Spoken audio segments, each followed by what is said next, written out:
Hey folks, it's Freely the Banana Girl. I wanted to quickly talk about deer antlers, okay, and just give people a little bit of information who don't understand the way they're obtained.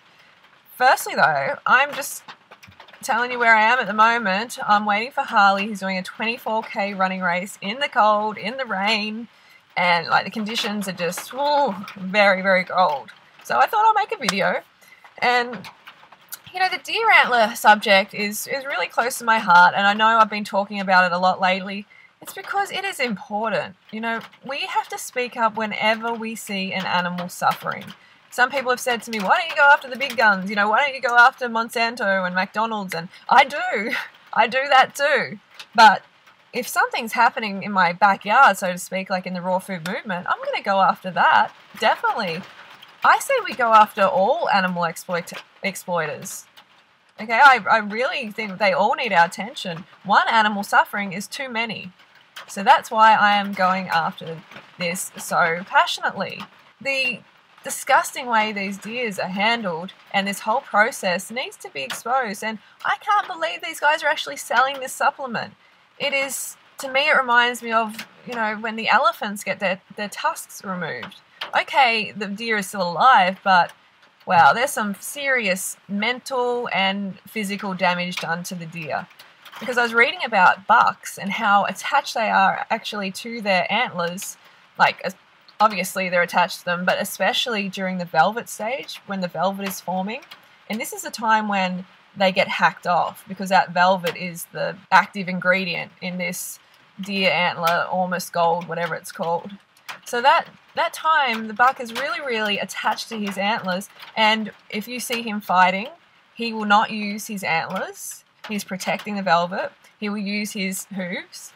If he's running through the forest, if he's socializing, he's very protective of his antlers. He will not knock them anywhere.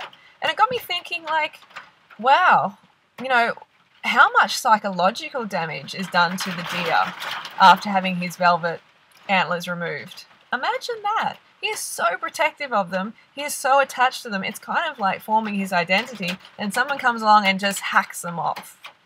We don't think about the psychological impact. We don't think about that at all.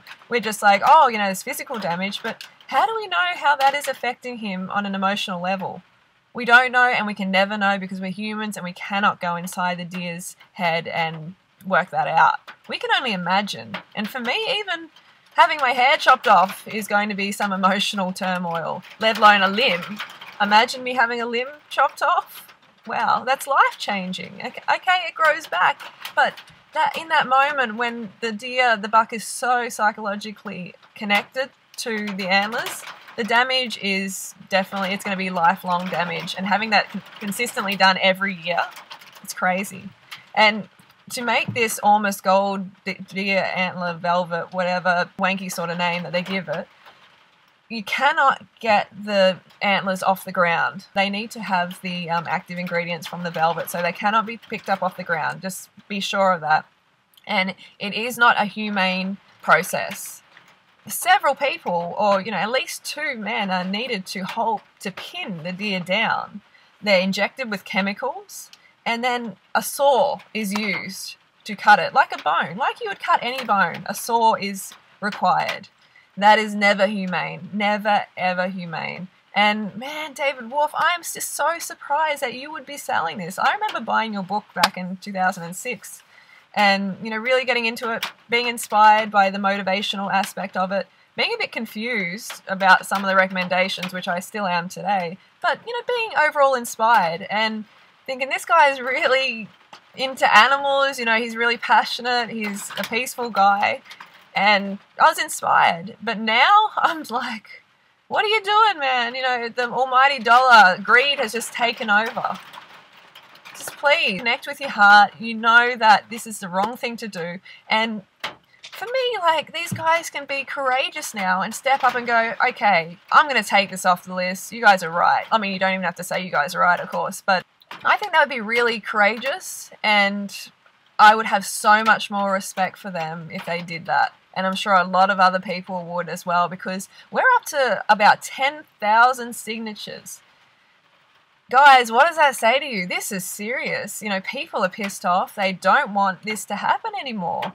They're passionate about it. This is disgusting. You know, don't claim to love animals on any level if you're doing this. That's all I have to say today, and I want you to know that this is not a humane process and your voice is needed. Thank you for all the videos. The videos have been amazing. I'm going to make a video where I, you know, splice in everybody's video and do a whole big video. I think that's going to be powerful. So I will see you next video, and keep those signatures coming.